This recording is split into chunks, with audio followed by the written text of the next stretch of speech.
안녕하세요. 오늘도 사연살롱을 찾아주셔서 감사합니다.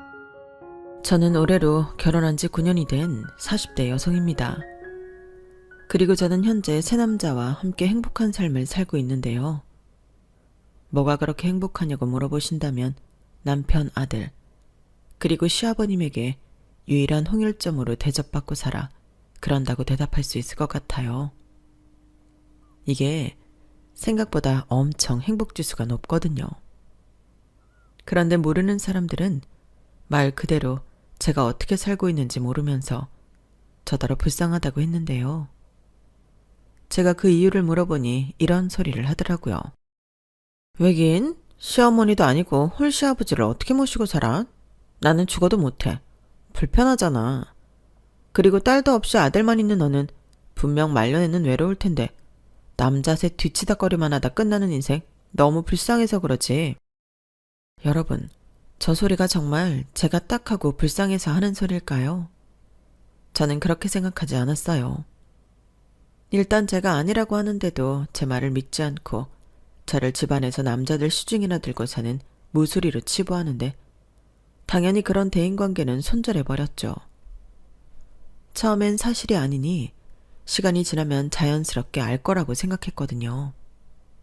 하지만 먼 눈에는 뭐만 보인다고 제가 행복한 척 오바나 하는 그런 사람으로 알더라고요. 그래서 이번 기회에 제가 얼마나 우리 가족 때문에 행복한지 만천하에 소개를 해볼까 합니다. 이어 다시 제 이야기를 하면 장담하건대 저만큼 대접받고 살고 있는 며느리도 없을 거예요. 일단 집안의 가장 큰 어른이 저를 엄청 챙겨주시고 사랑해주시기 때문에 그 이하 남편과 아들은 말할 것도 없죠. 거기에 저희 집 가족들은 모였다 하면 담장 밖에서도 웃음소리 들릴 정도로 참 요란스럽게 즐거운데요. 가끔은 내가 이렇게 행복해도 되나 싶을 때도 있을 정도예요. 사실 저희 가족이 이렇게 행복하기까지 많은 일들이 있었거든요. 그렇기 때문에 지금 주어진 이 행복이 더 값지고 감사한 일이 아닐 수 없는데 그 이야기도 함께 해보도록 하겠습니다. 그럼 지금부터 제가 들려드릴 저와 가족의 이야기를 잘 들어주세요. 그럼 저는 없는 솜씨지만 최선을 다해 솔직하고 재미있게 저희 이야기를 들려드리겠습니다. 우선 저와 남편 얘기를 잠깐 하자면 저희는 대학에서 처음 만났어요. 워낙에 밝고 리더십이 있는 사람이라 막연하긴 했지만 잘 사는 집 막내 아들인 줄 알았어요. 생긴 것도 꼭 도련님 상이라 더 그랬는데 왜 가끔 구김살 없고 고생이라고는 전혀 모를 것 같이 생긴 사람이 있잖아요. 남편이 그랬어요. 그래서인지 여자들한테 인기도 참 많았는데 무슨 이유인지 모르겠지만 남편은 제가 좋다고 하더라고요. 덕분에 대학 시절 친한 여자친구 하나 없이 저는 질투의 대상이 되어야만 했는데 정작 제가 남편의 마음을 받아준 건 남편이 군대에 있을 때였어요. 어느 날 모르는 번호로 전화 한 통이 걸려왔거든요. 혹시 김소민이 핸드폰 맞나요? 네, 제가 김소민인데요. 누구세요? 아, 정말? 나 태연이, 장태연. 잘 지냈어? 장태연? 너 군대 갔다고 하지 않았나? 나는 잘 지내지. 너는? 나도 잘 지내. 나 군대 간 거 맞아. 알고 있었네. 나 휴가 나왔는데 여기 나온 친구들이 소민이 네 연락처 알려줬거든. 전에 있던 번호는 바뀌었더라. 아, 어쩌다 보니까 번호를 바꾸게 됐어. 그래서 연락을 못했구나. 목소리 들으니까 잘 지내는 것 같네. 군 생활은 괜찮아? 요즘도 막 힘들게 하고 그러나? 저는 남편과 전화통화를 하면서 약간 성가시다는 생각을 했어요. 왜 굳이 나한테 전화를 해서 내 시간을 뺏는 거지? 그래도 한때 저를 좋아했던 남자니까 첫 전화 정도는 이 정도로 받아줄 수 있다고 생각했는데 그 후에도 연락이 종종 오더라고요. 그런데 이게 참 신기한 게 처음에는 그렇게 성가시더니 점점 전화를 기다리게 되었고 저희는 휴가에 맞춰 만나기로 약속까지 했는데 제 눈에 나타난 남편은 다른 사람처럼 보였어요. 하얗던 피부도 그을려서 구릿빛이 되었고 성인도 키가 더 클 수 있는 건지 뭔가 어깨도 더 넓어지고 사람이 달라 보였는데 그 웃는 얼굴만 그대로더라고요. 그리고 남편은 수줍게 아직도 자기는 제가 첫사랑이라며 진지하게 만나고 싶다고 했는데요. 그땐 거절할 수 없었어요. 누가 저를 이렇게 오랫동안 절절하게 좋아해 줄까? 남편을 놓치면 두고두고 후회할 것 같았거든요. 그렇게 저희는 제가 남편의 고백을 승낙하면서 연인 사이가 되었어요. 그리고 남편은 자기 마음을 받아줘서 고맙다며 저에게 참 잘해줬는데 원래도 다정한 사람이지만 저에겐 더 달달한 사랑꾼이 되어줬어요. 그래서 말할 수 없이 행복했고 주변에서 부러움도 많이 샀는데 저를 질투하던 여자들도 나중엔 저를 다 부러워하더라고요. 그만큼 남편은 저밖에 모르는 남자였는데 이런 남자를 제가 사랑하지 않을 수 없었어요. 나중엔 남편보다 제가 더 남편을 사랑하게 될 정도로 제 마음이 커져버렸거든요. 그리고 장작 연애 8년이 지나 저희는 누가 먼저랄 것도 없이 결혼 약속을 하게 되었는데 사실 그보다도 훨씬 전부터 저는 남편과 결혼하고 싶었어요. 그때가 언제였냐면 제가 남편의 뜻밖의 가정사를 알게 된 후부터였죠. 전에는 그저 평범한 부모님 두 분 다 계시고 여동생이 있는 단란한 집이라고 알고 있었거든요. 그런데 한 번은 자기도 얘기를 해야겠다 결심을 했는지 자기 집 이야기를 하기 시작했는데 그게 좀 많이 의외였어요. 남편의 집이 재혼 가정이었거든요. 물론 재혼 가정이라고 해도 행복한 가정이 많으니 놀랄 일도 아니었는데 문제는 남편의 집은 행복하지 않았다는 거였어요. 남편의 친어머니는 남편이 6살 때 교통사고를 당하시면서 세상을 떠났다고 하셨는데 시아버님이 아들이 불쌍히 1년 만에 재혼을 결심했다고 하시더라고요. 그리고 그때 남편의 새엄마로 제가 아는 그 시어머님이 집에 들어오게 되었고 그때 여동생도 함께 들어와 살게 되었다고 했죠. 그때 어렸던 남편은 낯을 가리는 게 아니라 엄마와 동생이 생겨 그렇게 좋아할 수가 없었다고 했는데 그도 그럴 게 내일 시아버님이 출근을 하면 잠깐 이혼 할머니가 돌봐주시긴 하셨지만 어린 남편은 내일 혼자 시아버님을 기다려야 했대요.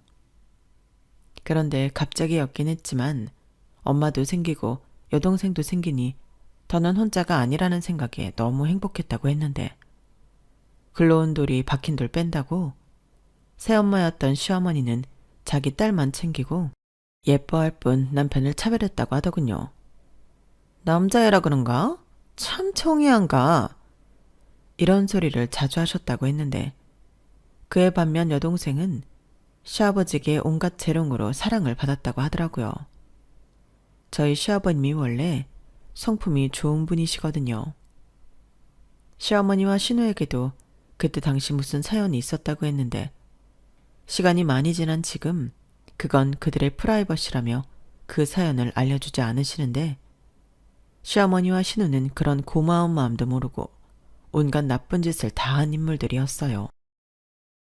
결국엔 자업자득으로 집에서 쫓겨나게 되었는데 그 이야기는 조금 이따 본격적으로 하기로 하고 이야기를 계속 이어나가자면 못된 사람인 줄도 모르고 시아버님은 그런 시어머니를 남편의 새엄마로 집에 들이셨어요. 무슨 남자판 콩쥐라도 되듯 남편은 그렇게 차별받고 거의 혼자 크다시피 했는데 그래도 집에 혼자 있는 게 아니고 엄마와 여동생이 있어 그건 좋았다는 남편이었어요.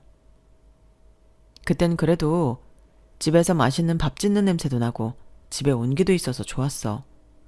비록 두 사람은 나한테 관심이 없었지만 나는 좋더라고. 이렇게 말하던 남편이었는데 그러다 저는 기억도 잘 나지 않는 일이지만 제가 주변 사람들을 잘 챙기고 자기한테도 따뜻하게 대해줬다며 그때부터 저를 좋아했다고 하더라고요. 그러면서 조심스럽게 저와 결혼을 한다면 자기도 따뜻한 가정에서 가족의 일원으로 살고 또 아이가 태어난다면 그 아이는 무조건 사랑을 받고 자랄 거라고 상상도 했다는데 제 마음이 너무 아프더군요. 저에겐 당연한 가족의 사랑이 이 사람에겐 갖고 싶어도 가질 수 없는 동경이었으니까요. 그리고 그때는 이미 제 마음에 남편이 너무 크게 들어와 있었기 때문에 저는 남편의 상상을 현실로 이뤄주고 싶었는데요. 그러다 결혼 이야기를 본격적으로 나누게 되면서 남편은 걱정이 있는 얼굴로 이런 말을 했어요. 우리 집이 말이야, 그렇게 여유가 있는 편이 아니라서 결혼은 우리 힘으로 해야 할 수도 있어. 라고 말하더라고요.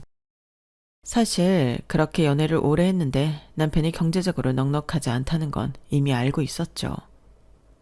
다만 저는 결혼이 꼭 돈이 많아야 된다고 생각하지도 않았는데 앞으로 우리 두 사람이 잘 모아서 살림을 키워가면 그게 더 의미가 있다고 생각했어요. 그리고 이런 제 생각을 남편에게도 전했는데 남편은 깜짝 놀라며 저 같은 멋진 여자는 태어나 본 적이 없다고, 자기는 행운아라고 했어요. 그러면서 이 고마운 마음을 평생 잊지 않고 늘 제 행복을 1순위로 하겠다며 약속했는데요. 저는 남편의 말에 그저 웃음만 나왔어요. 원래 돈은 행복하게 살기 위한 수단일 뿐 절대적인 것은 아니라 생각해 편하게 이야기한 건데 남편은 저를 무슨 훌륭한 위인이라도 되는 듯 치켜 세워주니까 민망하더라고요. 그래서 대충 웃음으로 떼온 건데 남편은 그런 제 마음이 어지간히 고마웠는지 돈으로 살 수 없는 무한한 사랑을 지금까지도 베풀어주고 있네요. 거기에 저희 부모님 역시 제가 남편 복이 있다며 딸을 아껴주는 사이를 참 많이 고마워하셨는데요. 제가 남편의 가정사를 살짝 이야기해 주었기 때문에 저희 부모님은 더욱 남편을 따뜻하게 품어주셨어요. 너는 이제부터 우리 아들이다. 그러니 아무 걱정하지 말고 어려운 일 있으면 우리한테 의지해. 라면은 남편을 다독여 주셨는데 그런 마음을 남편은 고마워했어요. 어디 가서 자기가 이런 장모님을 만날 수 있겠냐며 딸인 저보다 저희 부모님에게 더 극진하게 효도를 하려고 했던 남편인데요. 솔직히 제 입장에서는 그런 남편이 고마울 수밖에 없었죠. 그렇게 저는 저희 집 허락이 떨어지고 이윽고 시댁에 인사를 가게 되었고 들은 얘기도 있고 첫 만남이다 보니 저는 긴장을 많이 할 수밖에 없었어요. 그런데 긴장한 건 저뿐이었는지 제가 시댁에 갔을 때 시어머니와 신우는 저를 본체 만체 하는 등 참 예의가 없었는데 순간 긴장이 싹 풀리더라고요. 그리고 계모인 시어머니를 직접 보니 남편이 그동안 어떻게 지내고 자랐을지 정말 안 봐도 다 알 것 같았는데요. 그때는 저런 여자를 아들의 새엄마로 들인 시아버지가 문제라고 생각했죠. 하지만 제가 만난 시아버님은 또 엄청 인자하시고 성품이 훌륭한 분이셨는데 어쩌다 저렇게 착한 사람들이 시어머니 같은 이상한 사람이랑 엮였을까. 그저 안타까운 심정이었어요. 그리고 그와 동시에 시아버님은 도대체 시어머니의 어디가 좋아서 그 오랜 시간 함께하고 계실까. 그것이 의문이었는데요. 남녀 사이에는 당사자만 아는 것들이 있으니 그때는 그런 지극히 사적인 이유가 있겠거니 생각하면 넘겼어요. 대신 어릴 때부터 제대로 엄마 사랑도 못 받고 자란 남편은 제가 보듬겠다고 다짐했는데 저도 몰랐던 모성애가 그렇게 작용하더군요. 그리고 적은 저걸 알아보는 건지 시어머니는 처음부터 저를 마음에 들어하지 않으셨는데 제가 처음 인사를 갔을 때 나름 신경을 쓴다고 백화점에서 꽤 비싼 케이크를 선물로 들고 갔거든요. 그런데 신우가 제가 사온 케이크를 힐끔 보고는 그러더라고요. 어머, 이거 케이크잖아? 우리 엄마는 당뇨 때문에 이런 거 못 먹는데? 나도 다이어트에 해서 케이크 같은 건 좀 부담스럽고 예비 새언니는 센스가 좀 없네. 이렇게 말했는데 제대로 가정교육이라는 걸 받았다면 인사 온 사람, 그것도 올케 언니가 될 사람 앞에서 저런 소리를 하지 않잖아요. 그런데 신우는 마치 자기 집에 처음 인사 온 저를 골탕이라도 먹일 작정이었던 건지 사람 기분 나쁘게 자꾸만 희죽거렸는데요. 어머니도 마찬가지였어요. 모전 여전이라고 하더니 그 말이 아주 딱이더라고요. 그러게, 보통 센스가 있으면 인사 오기 전에 부모님 뭐 좋아하냐고 물어보고 그럴 텐데 우리 아들은 센스 있는 여자보다 무대뽀 스타일을 좋아하나 보네? 이렇게 비아냥거렸는데 그 소리 듣고 기분이 좋을 리가 없었죠. 세상엔 친엄마보다 더 좋은 새엄마도 많다고 하던데 시어머니는 아니었거든요. 그래서인지 그때부터는 저도 계모 시어머니라는 색안경을 끼게 되었는데 남편은 자기 새엄마와 동생이 저를 가운데 두고 저런 소리를 하고 있는 게 그때는 화가 났는지 이렇게 초면에 무안을 주는 경우가 어딨냐며 계속 이러시면 그냥 데리고 나가겠다고 정색하며 말하더라고요. 솔직히 그런 남편의 모습에 저는 깜짝 놀라기도 하고 안심이 되기도 했어요. 그때까진 제 생각에 남편은 자기 새엄마와 여동생한테 약해서 할 말도 제대로 못할 거라고 생각했거든요. 그런데 저렇게 저를 위해 큰 소리도 낼 수 있다니 저한테는 그 부분이 안심이 되었는데요. 저와 달리 시어머니는 그런 남편의 태도가 무척이나 마음에 들지 않는 눈치셨어요. 어머, 쟤 지금 나한테 화낸 거니? 살다 별. 내가 언제 얘한테 무안을 줬다고 그래. 이제 한가족 될 사이니까 그냥 편하게 대한 것뿐인데 내가 내 며느리한테 말도 편하게 못해? 왜? 이제 장가 가려고 하니까 엄마한테 함부로 해도 된다 이거야? 이래서 머리 검은 짐승은 걷어도 보람이 없다고 하는 거야. 거참, 당신 왜 말을 그렇게 해? 머리 검은 짐승이라니. 당신이 그러니까 태연이가 저러는 거잖아. 아빠는 왜 엄마한테만 뭐라고 해? 엄마 입장도 생각해줘야지. 새언니가 우리 엄마를 어떻게 생각하겠어? 됐다. 내가 이 집구석에서 서러운 일이 어디 한두 가지니? 뭐 결혼할 사이니까 알고 왔겠지만 나는 태연이 친엄마는 아니야. 그래도 어릴 때부터 내가 사랑과 희생으로 키웠는데 보다시피 엄마 대접도 못 받고 있는 신세라 내가 뭐라고 할 게 없네. 그러니까 너는 이 집에 시집 와도 그냥 피차 크게 관심 갖지 말고 살자꾸나. 나 며느리 봤다고 시집살이 시키는 그런 몰상식한 사람 아니야? 아, 네. 당신 진짜 왜 그래? 당신 일부러 그러는 거지? 아니, 당신이 그렇게 나오면 우리 태연이가 뭐가 돼? 이게 다 집안 망신이라는 건 몰라? 당신은 왜 자꾸 나한테만 뭐라고 해? 아, 내가 여기 있는 게 싫어서 그렇구나. 그러면 그렇다고 말을 하지 왜 화를 내냐고. 선미야, 우리는 방으로 들어가자. 네 아빠가 객식구는 빠지라고 이러나 보다. 진짜 너무하네. 아빠, 나 서운해. 아빠는 시간이 이만큼 지났어도 오빠만 자식인가 봐? 와, 나 눈물 난다. 아, 그러게 말이다. 나도 마찬가지야. 내가 이 집에 시집와서 같이 산 세월이 얼만데. 진짜 당신 계속 이럴 거야? 내가 언제 객식구 빠지라고 그랬어? 적당히 좀 하라는 거지. 태연이 생각 안 하냐고. 그래. 당신은 늘 태연이 생각만 하지. 나나 우리 딸 생각은 안 하고. 나는 그런 게 서운한 거라고. 그러니 내가 아들이라고 얘가 이쁘겠어? 저는 아무리 막대 먹은 어른이라고 해도 사람 면전에 두고 저렇게 이야기하는 사람을 그때 처음 봤거든요. 그리고 자기들이 먼저 시작한 건 생각도 하지 않고 기분 나쁘다는 듯 시어머니와 신우가 안방문을 쾅 닫고 들어갔는데 시아버님은 오히려 잘됐다는 얼굴로 자리에서 일어나더니 금방 무언가를 남편과 저에게 건네셨어요. 가만히 보니 통장이랑 체크카드 또 도장이 들어있는 지퍼백이었는데요. 그때 시아버님이 한층 작아진 목소리로 그러시더라고요. 얼마 되지 않지만 너 장가 갈 때 내가 해주려고 조금씩 모은 돈이다. 비밀번호는 네 생일이고 큰 돈은 아니지만 그래도 니들 결혼할 때 보태 써라. 뭐해? 얼른 집어넣지 않고. 괜히 네 엄마나 네 동생한테 들키면 피곤하니까. 이렇게 말씀하셨는데 돈 냄새를 맡은 건지 신우가 안방문을 벌컥 열고 저희를 수상하게 보더군요. 그 눈빛이 어찌나 살벌하던지 죄 지은 것도 없는데 저까지 뜨끔했어요. 그러자 뭔가 있다는 확신이 들었는지 신우는 뭐해? 무슨 비밀 얘기라도 하는 거야? 나는 물 마시려고 나온 건데 꼭 잘못하다가 들킨 사람들 같네?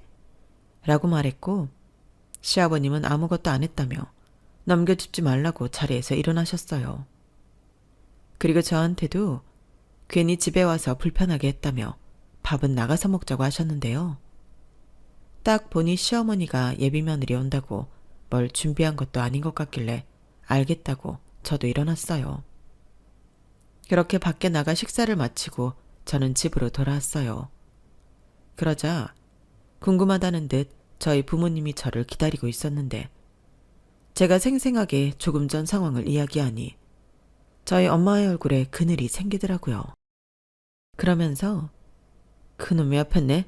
하는 짓 보니 그동안 우리 사위한테 얼마나 못되게 굴었을지 안 봐도 알겠다. 아니, 네 시아버지 되실 분은 그런 여자가 뭐가 좋다고 제안을 하셨다니?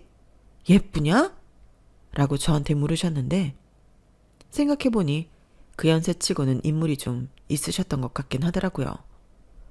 그럼 설마 시어머니가 예뻐서 재혼을 하셨던 걸까? 속으로 그런 생각도 했던 저였는데 곧이어 시아버님이 통장을 주셨다는 말을 하니 저희 아빠는 그래도 시아버님은 좋으신 분 같아 안심이라고 하셨죠. 그러면서 그 돈 절대로 허투루 쓰지 말라며 신신당부하셨는데요. 참고로 그 통장에는 5천만 원이라는 돈이 들어있었어요. 그리고 저는 보지 못했는데 통장 사이에는 시아버지의 편지도 있었는 모양인데 남편이 그걸 사진으로 찍어 저한테 보내주어 그 내용을 알게 되었죠.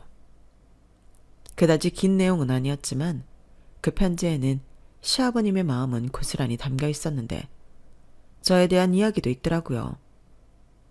부족한 자기 집에 시집오는 며느리에게 미안한 마음과 동시에 고마운 마음이 든다며 부디 당신 아들과 행복하게 살았으면 좋겠다고 적혀 있었는데요. 그때부터 저는 시아버님에 대한 어떤 부정적인 마음도 들지 않았어요. 그래서 그 이후부터는 아무리 시어머니와 신우가 꼴보기 싫다고 해도 그들을 가족으로 선택한 시아버님을 원망하거나 미워하지 않았는데요. 그 대신 정말로 남편이랑 잘 먹고 잘 살아야겠다는 다짐을 하게 되었죠. 그렇게 저희는 결혼식을 올리고 정식 부부가 되었어요. 그러면서 신혼집은 둘이 가지고 있는 돈과 남편 이름으로 전세자금 대출을 받아 20평대 아파트 전세를 얻었는데요. 그때도 시아버님이 주신 돈은 차마 쓰지 못하겠더라고요. 그래서 그 돈은 고이 쓰지 않고 잘 가지고 있었고 저희는 나름 행복한 신혼생활을 만끽하고 있었죠. 다행히 시어머니는 자기가 한 말이 있어서인지 저한테도 별 관심이 없어서 시집살이 걱정도 없어서 나쁘지 않았는데요. 그렇게 2년이 조금 지나서 기쁜 소식과 슬픈 소식이 한꺼번에 저희 부부를 찾아왔어요. 기쁜 소식은 제가 임신을 했다는 거였고 나쁜 소식은 시아버님이 위암에 걸리셨다는 거였는데요. 병원에서는 3기에서 4기로 넘어가는 시점이라고 수술을 해도 예후가 그다지 좋지 못할 것 같다는 소견을 듣게 되었어요.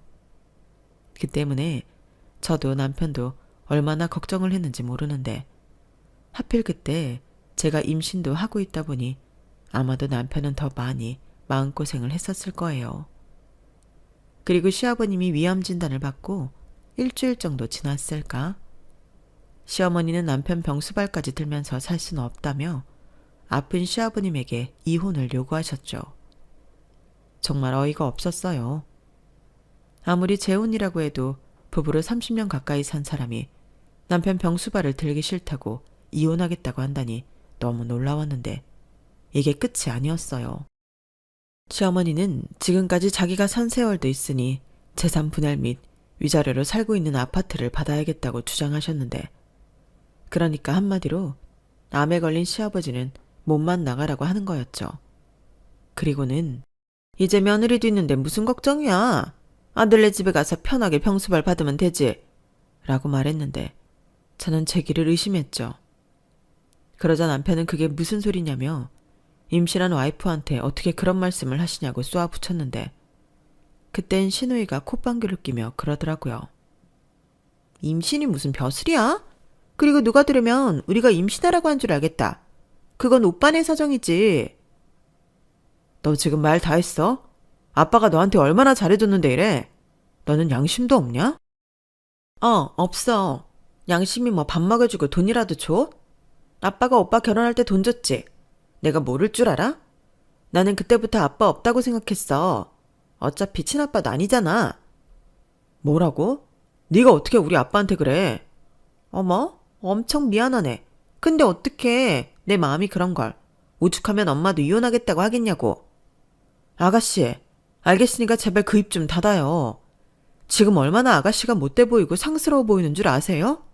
자기 입으로 나 후진 사람이라고 말하고 있는 거라고요. 어머, 웃겨? 지금 나한테 뭐라고 했어요? 엄마! 그래, 엄마 찾을 거 없어. 다 들었다. 야, 너 지금 내 딸한테 상스럽고 후지다고 했냐? 네, 못돼 보인다고도 했는데.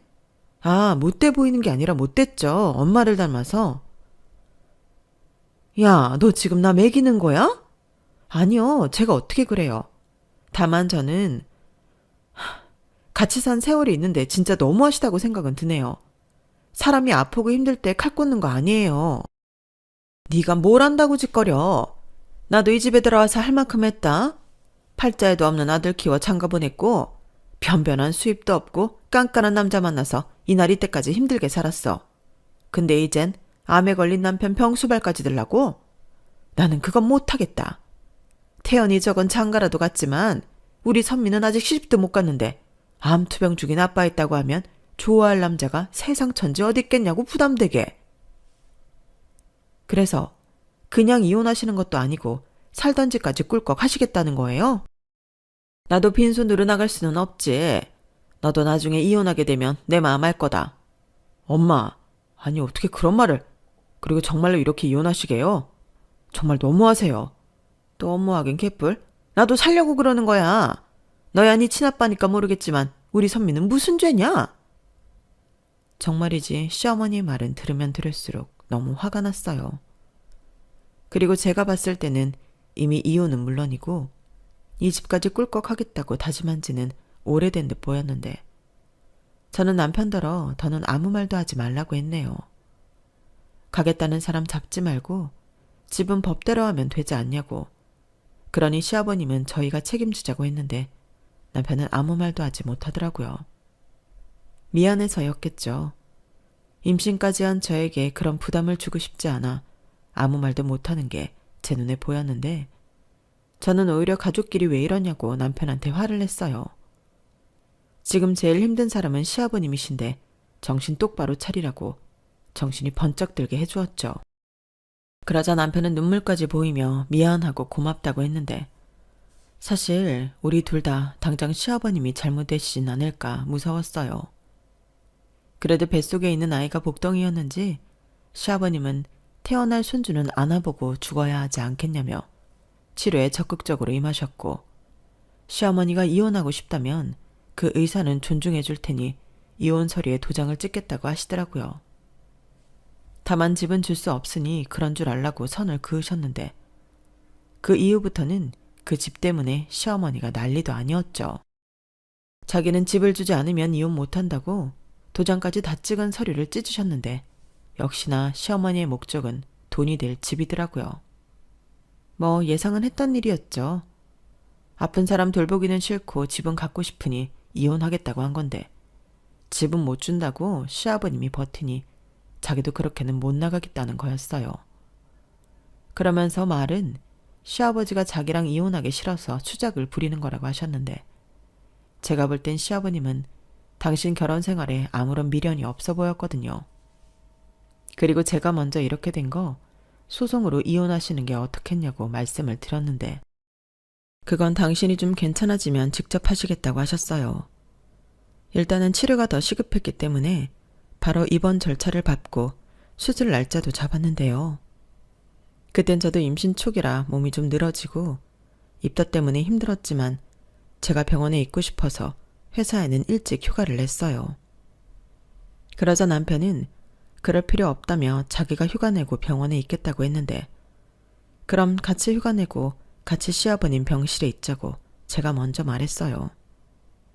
물론 그때도 시아버님은 다 필요 없으니 혼자 계시겠다고 했는데 그럴 수는 없었죠. 그리고 남편한테 시아버님이 주신 통장을 시아버님 치료비로 쓰자고 제가 먼저 이야기했는데 안 그래도 수술비도 그렇고 병원비 많이 나올 테니 걱정을 했다 하더라고요. 그러면서 저한테 자기야, 근데 정말 괜찮겠어? 아무리 그 돈이 아빠가 주신 돈이라고 하지만 우리 쓰라고 주신 돈인데 라고 물었고 저는 한심한 소리 하지 말라고 결혼 준비할 때 그 돈 쓰지 않아 너무 다행이라고 했는데요. 정말 그 마음은 진심이었어요. 그런데 생각지도 않았던 시아버님 앞으로 보험이 많이 있었고 그건 시아버님이 혹시나 해서 가족들에게 부담 주지 않기 위해 들어놓은 보험이라고 하셨는데 제가 알아보니 그 보험비 중 진단금은 이미 벌써 시어머니가 발빠르게 청구한 모양이었어요. 병원에서 서류를 떼줬다고 저한테 알려줬거든요. 그래서 제가 곧장 시어머니를 찾아가 보험 이야기를 물었는데 시어머니는 도둑이 제발 저린다고 흠칫 놀라 저를 쳐다보셨어요. 그리고 방귀 낀 놈이 성을 낸다고 시어머니는 이미 그 돈은 다 쓰고 없다며 신경 쓰지 말라고 하셨는데요. 그러면서 또 한다는 말이 가관도 아니었어요. 니들은 둘 다 돈 벌잖아. 그럼 일단 진단비 필요 없지. 남은 병원비도 니들이 좀 해결해라. 이렇게 말했는데 시어머니라는 사람은 그렇게 저희한테 병원비도 떠넘길 작정이시더라고요. 아니, 자기는 병원에 코빼기도 비치지 않으면서 남편 암 진단금은 홀랑 챙겨 쓰는 그런 못된 신부는 어디서 나오는 걸까요? 신우를 보면 그것도 약간 유전이지 않을까 그런 생각도 드는데 저는 혹시나 시아버님이 아시면 스트레스를 받을까 말을 하지 않았어요. 남편한테도 일단은 말을 하지 않았는데 나중에 그 사실을 알고 서운해하긴 하더라고요.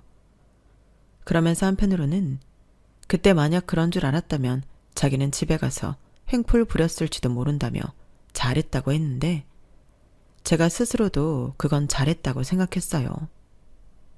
그 때문인지 시아버님 상태는 스스로 굉장히 좋아졌고 저희 집에 퇴원해 쉬시면서 체력을 회복하면 나머지 암세포는 항암으로 치료하기로 했는데 시아버님은 임신한 며느리 힘들까봐 당신 집으로 돌아가시겠다고 고집을 부리셨어요. 하지만 저는 다 낫지도 않는 시아버님을 시어머니가 있는 집으로 가게 하기 싫었고 제가 아버님이랑 있고 싶어 그런다고 고집을 부렸는데 임신한 며느리가 고집을 부리니 시아버님도 어쩔 수 없다며 저희와 생활을 하셨어요. 그리고 저는 나름 식당도 신경을 써가며 시아버님이 하루빨리 체력을 회복하실 수 있도록 도왔는데요. 그런 제 정성이 통했는지 시아버님은 무사히 예정되어 있던 항암 치료를 시작할 수 있게 되었어요. 그리고 저는 예정일보다 한 달 빨리 진통이 와서 저도 아들을 출산하게 되었는데요. 그러자 남편은 혼자 이리 뛰고 저리 뛰느라 정신이 없었죠. 하지만 아이 사진과 동영상을 찍어 시아버님에게 보여드리면 시아버님은 세상 그렇게 기쁠 수가 없다며 하루빨리 항암을 끝내고 손자를 직접 안아보고 싶다고 힘든 항암 치료를 받는다고 하셨어요. 그리고 다행히도 제가 아이를 낳고 산부인과 병원에서 3일, 조리원 2주 동안 시어머니는 코빼기도 보이지 않으셨는데 그땐 오히려 다행이라고 생각했죠. 그도 그럴 게 저희 엄마가 어떻게 생긴 여편네인지 낯짝이라도 보고 싶다고 하셨거든요.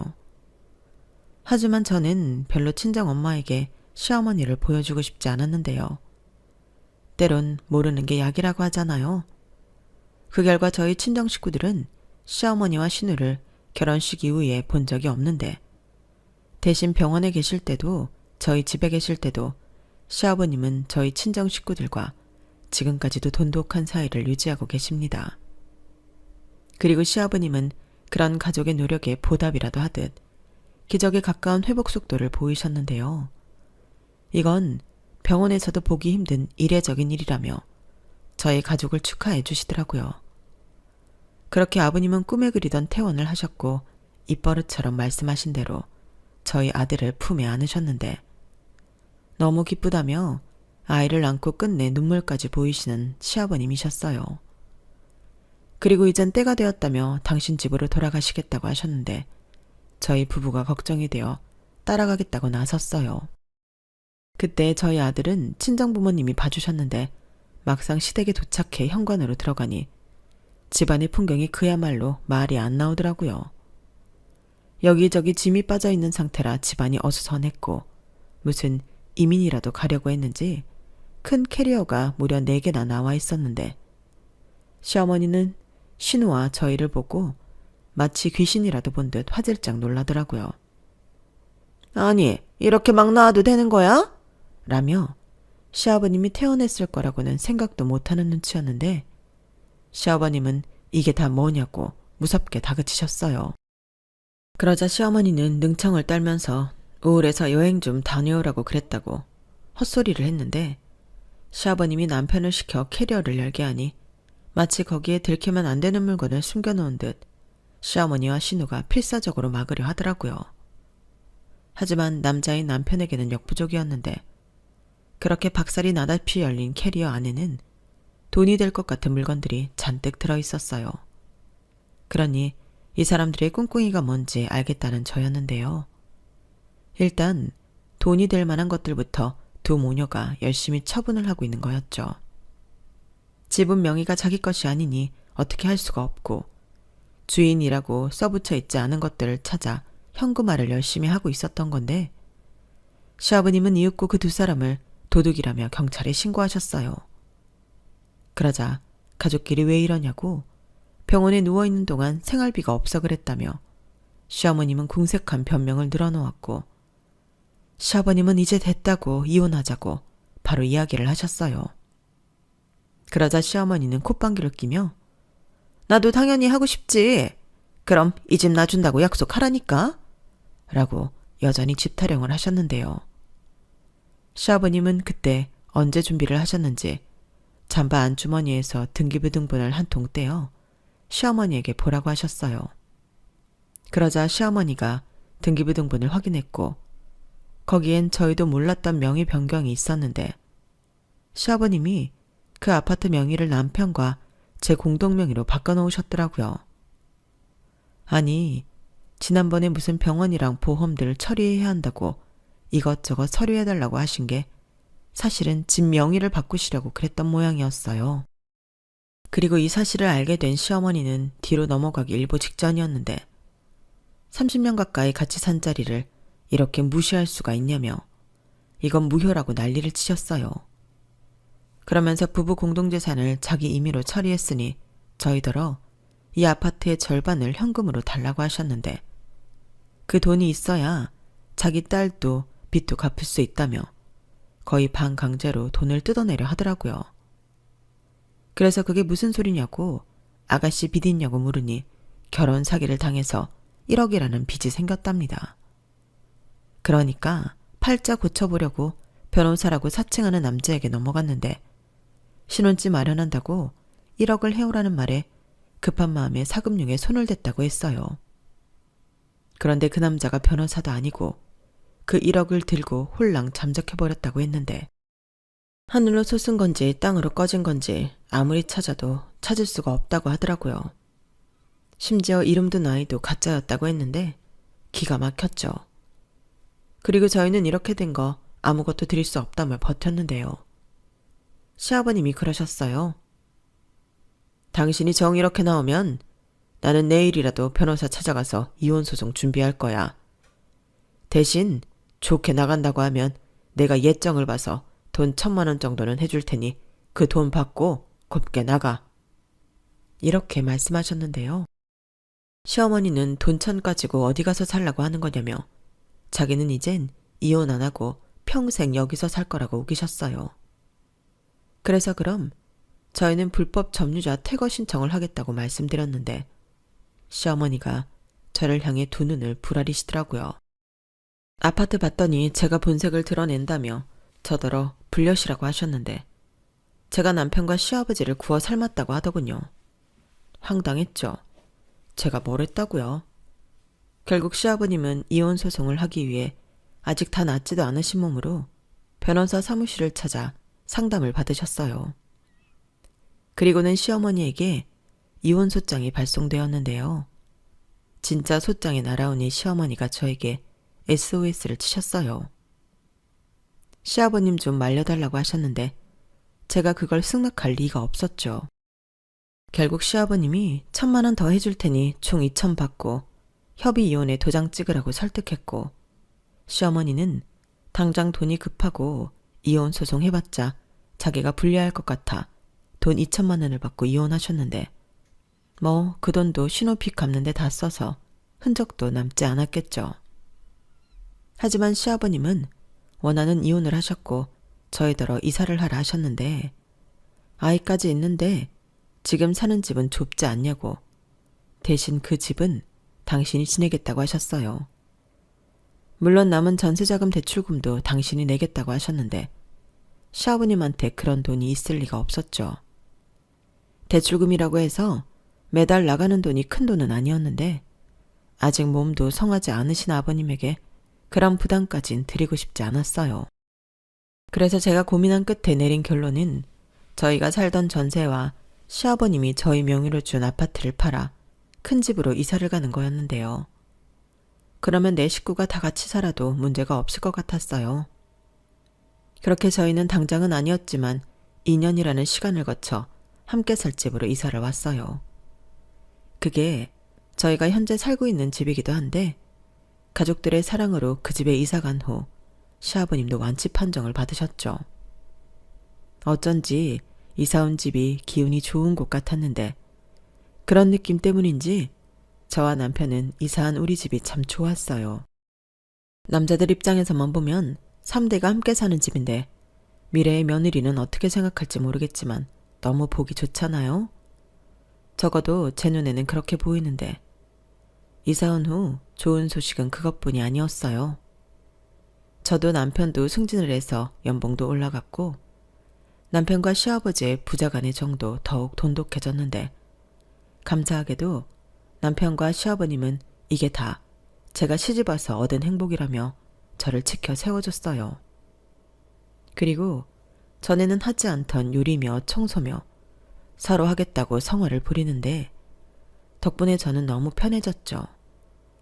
심지어 아들 녀석도 뭘 안다고 할아버지와 아빠를 따라 돌돌이를 가져와 청소하는 신용을 했는데 그때부터였어요. 제 얼굴에 행복이 가득하기 시작했죠. 제가 얼마나 행복했냐면 주변 사람들이 얼굴 좋아졌네. 무슨 좋은 일이라도 있어?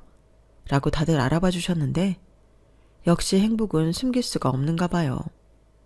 솔직히 숨기고 싶은 마음도 없는데요. 저는 앞으로도 새 남자를 위해 열심히 살고 싶습니다. 제가 잘 사는 모습에 저희 친정 부모님도 너무 기뻐하고 계세요.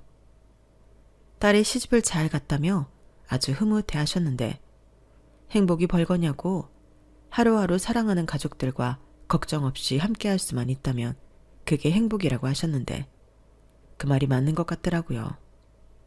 그러니 제 눈에는 매일 행복의 꽃이 피어나는 걸 텐데 요즘은 제가 다이어트를 한다고 하니 시아버님이 아침마다 손수 샐러드 도시락을 싸주십니다.